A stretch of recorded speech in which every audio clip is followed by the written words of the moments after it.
Welcome to In Residence, a podcast from Atlanta Homes and Lifestyles. I'm Elizabeth Rawls, the publisher. And I'm Lauren Iverson, the editorial director. In this mini-series, we'll speak with the futures and the legends of interior design here in Atlanta. You can find each of our interviewees in our print edition of Atlanta Homes and Lifestyles throughout the year or online at atlantahomesmac.com. Come on in.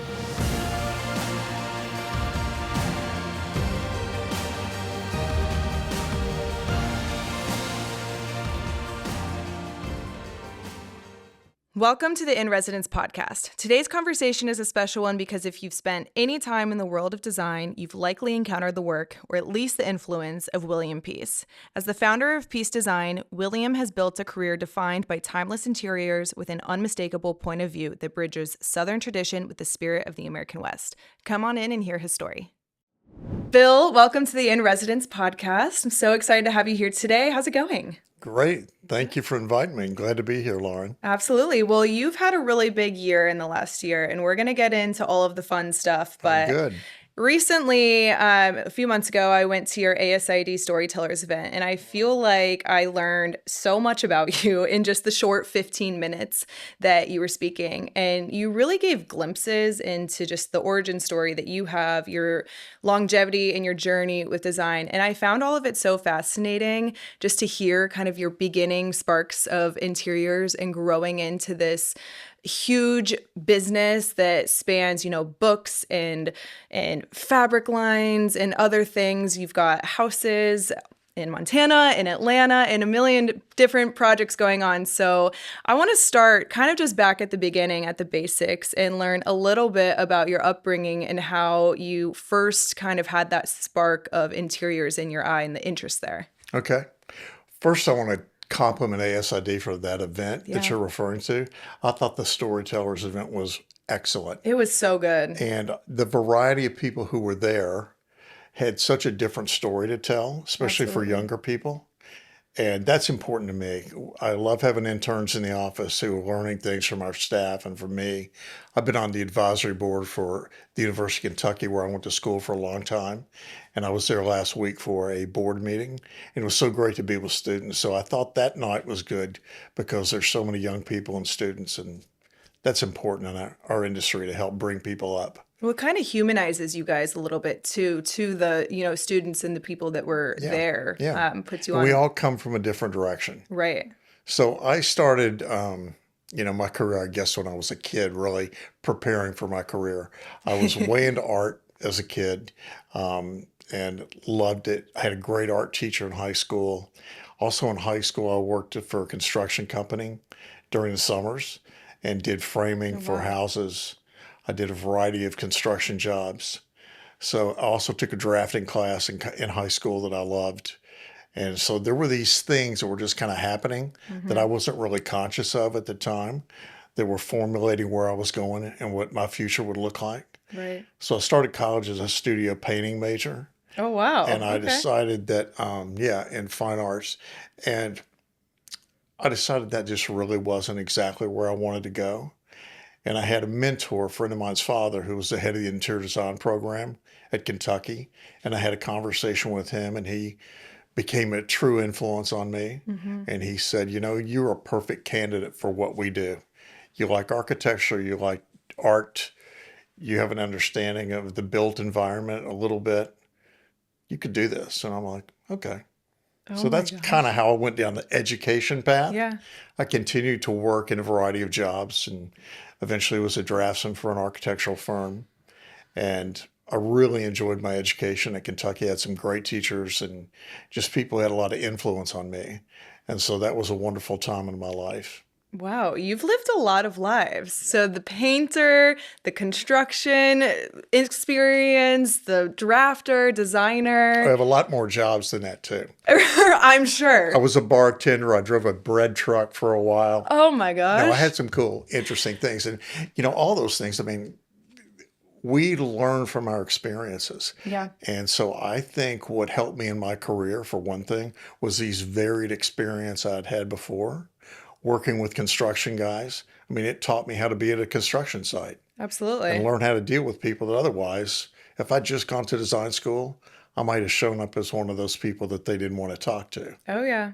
Well, it's a And hands-on experience, that it really does open your eyes to what actually goes on a construction site and gives you the knowledge to be able to approach it in a more yeah, humanized way, I suppose. yeah. And even working in the service industry as a bartender, Yep. you're going to learn a lot of things and that you take with you through the rest of your Oh, life. yeah. Well, they So say the design industry is technically a service industry job, there's right? no question. Yeah. And so that early experience there, you really get to learn about people and understanding them and listening to them. That's the number one thing, of course, is listening. And so I feel like no matter what your career is at the time, bread truck driver, bartender, you can apply those learning things to But future you're endeavors. learning to communicate with people Absolutely. on a variety of levels. Yep. So now I have a client who, is a high-powered business person, let's say. I'm also going to a construction site to deal with a guy who's doing a stone wall. Right. So having that experience and balance in those things is very helpful in our career. So that was how my education happened. And then I had an opportunity. I have a friend I went to school with who moved to Atlanta, and I had an opportunity to come to Atlanta for kind of a party weekend over Halloween when I was still in school. The time to do And it. so I came down with another buddy, and he said, and he was working for a design firm, and he goes, I can set you up with an interview for one. I'm like, sure, I'll go. And so I went for an interview, and I was still in school. I was graduating in December, and they hired me on the spot. And I said, I can't start until February. And I may have said this at that storytellers thing.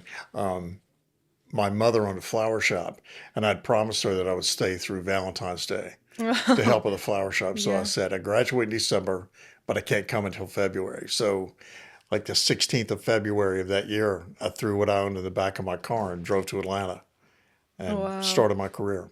Yeah, well, that's really fascinating. I mean, the floral shop, you make a commitment to your mom and you got to keep by that, I'm sure.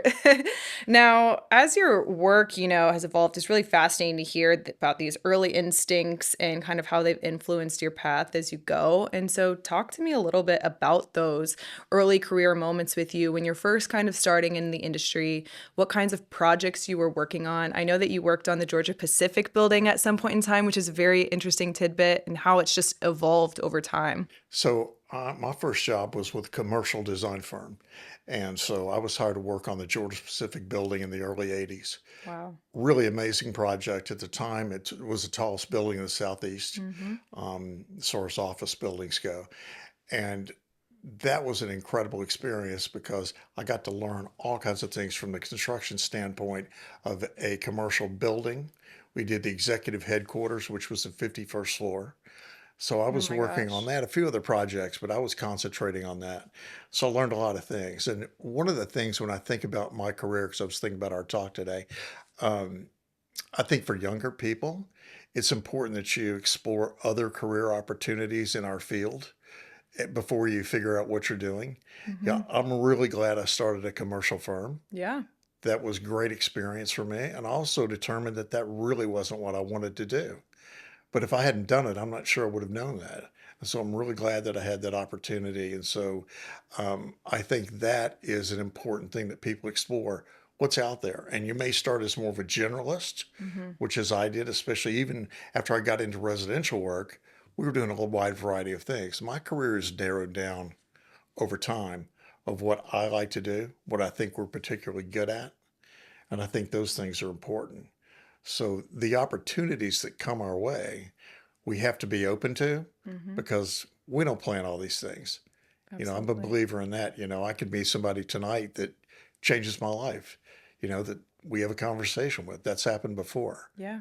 So I think that that's important as we go down our career path. Definitely. And it also just gives you so much appreciation for once you do realize what you're good at, what you enjoy, that, you put in the work to get there Yeah. and you learned all the ins and outs. And maybe you had a few pivots because there's always those in life. And I mean, kind of on that point, as your work has evolved, like I imagine that you've had some moments in your career where you felt challenged or you've maybe pivoted, whether it's after your commercial experience where you're like, this is not for me. I need to figure out a different road. So tell me Well, about what some of those happened instances. was I was working for the firm, the Mm-hmm. commercial firm, which is a great firm, Yeah. Ferry Hayes Designers. It used to be Allen Ferry, it became Ferry Hayes. very well respected Atlanta firm. And I enjoyed my time there. I was having a great time. But I met a guy who was in the residential world and got to know him. He had a project that he needed help on, needed somebody who could draw, and that's really what I did. I was in the interior architectural division. Yeah. And so he offered me a job to work on this amazing house. So I said, you know what? This is one of those moments, as you described, Yep. that come along. And I said, yeah, I can do that. So I went to work for him. We did some amazing work together. We were business partners for 17 years, and he was a real mentor of mine as well. And we did modern work, kind of very clean aesthetic. Mm-hmm. And but at the commercial firm, I'd done more traditional work. So it was Right. interesting. We worked on country clubs, we worked on office buildings, we did a variety of things like that. So this was a very new thing for me, Oh my and so goodness. that was really exciting. Yeah. So we did some amazing work. And then along the way, I had another opportunity where we had a client who bought a ranch in Montana. And that's really changed my life. This was a client we worked with from Oklahoma. They bought a ranch in Montana and wanted us to do the interior. They were going to take a trip around the world with their children for a year and a half. Wow. And they wanted us to do a couple of buildings while they were gone. So we interviewed the architect with them, contractor with them, and then they left for a year and a half. Oh my So I spent a gosh. lot of time out west, Wow. got to know a lot of people, and I remember going to Montana for the first. And I grew up in a pretty cool place. I grew up in Lexington, Kentucky. It's beautiful and Yep. great experience.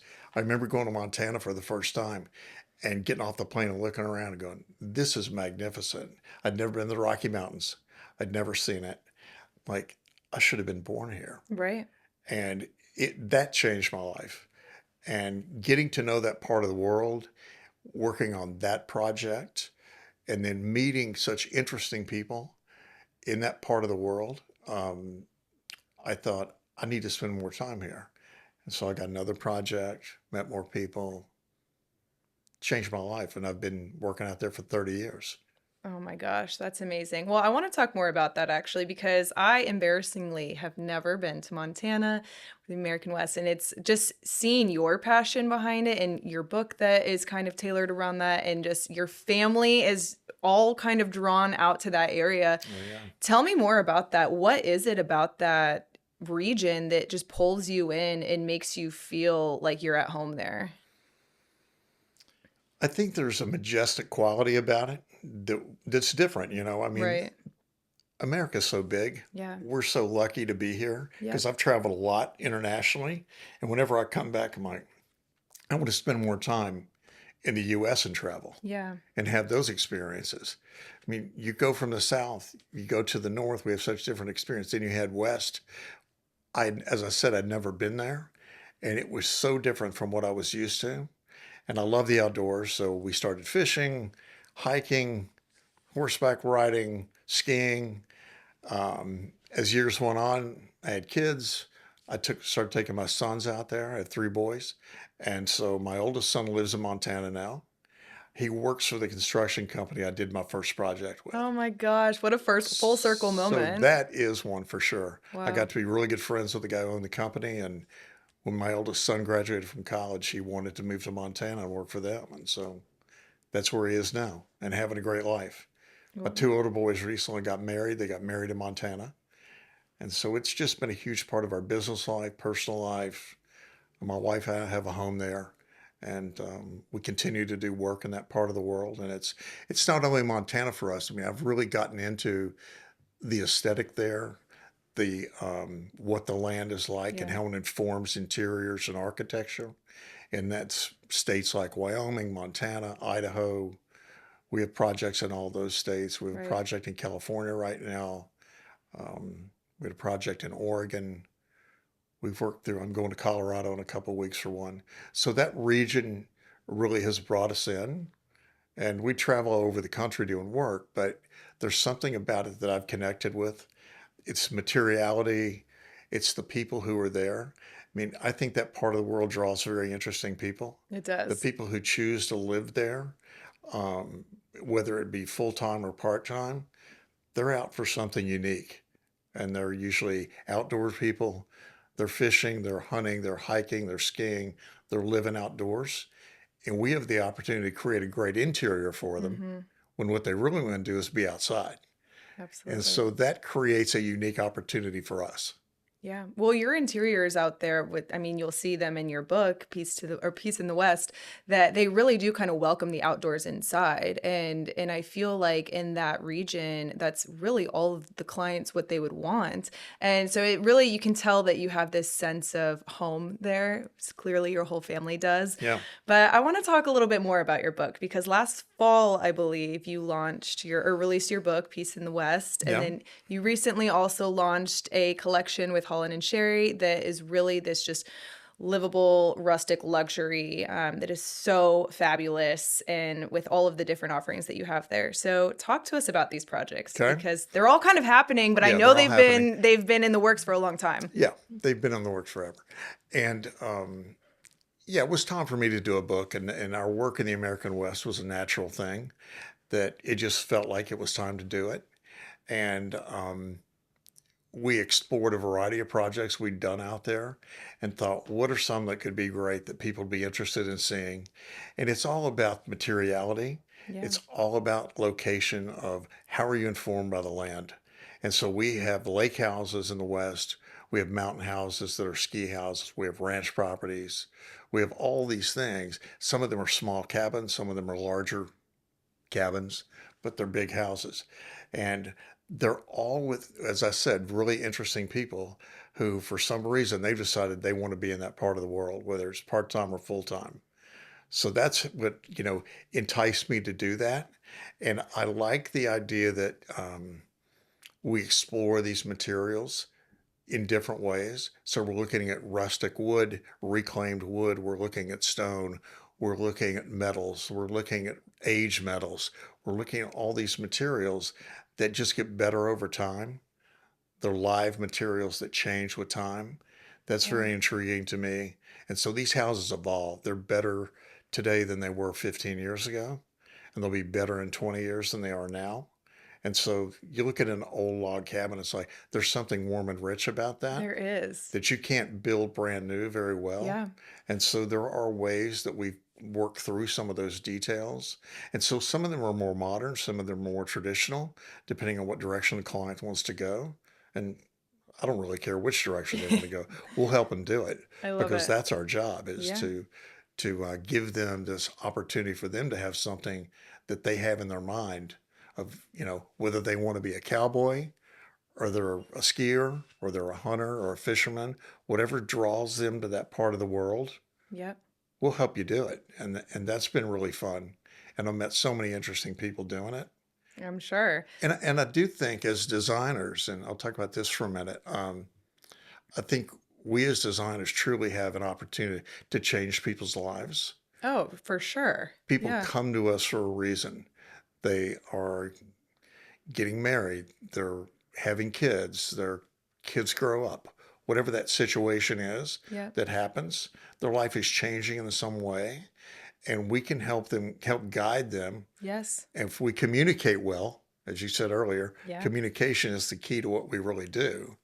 We can help them find a way to have a fantastic home and experience that they may not otherwise have. Well, it really is. I love that word experience that you're saying. Having a home that lives well for you is such an experience compared to just throwing your furniture in a house, trying to make it work, But when you have something that's well designed, particularly to your taste, it elevates so much more in your life that maybe you wouldn't have realized had you not hired the designer, thought more about the perfect fabric that's going to look beautiful on that couch or the drape or whatever it may be. So Right. those choices make such a difference that maybe people don't even realize until they've done it and can actually experience it. In working on these houses, when we see families grow and grow up in a house, and some of these properties are truly legacy properties where our clients who, when they get us involved, are talking about, we want this to be where our kids have home Yeah. and where their kids have homes and how they're going to live on this ranch property, for example.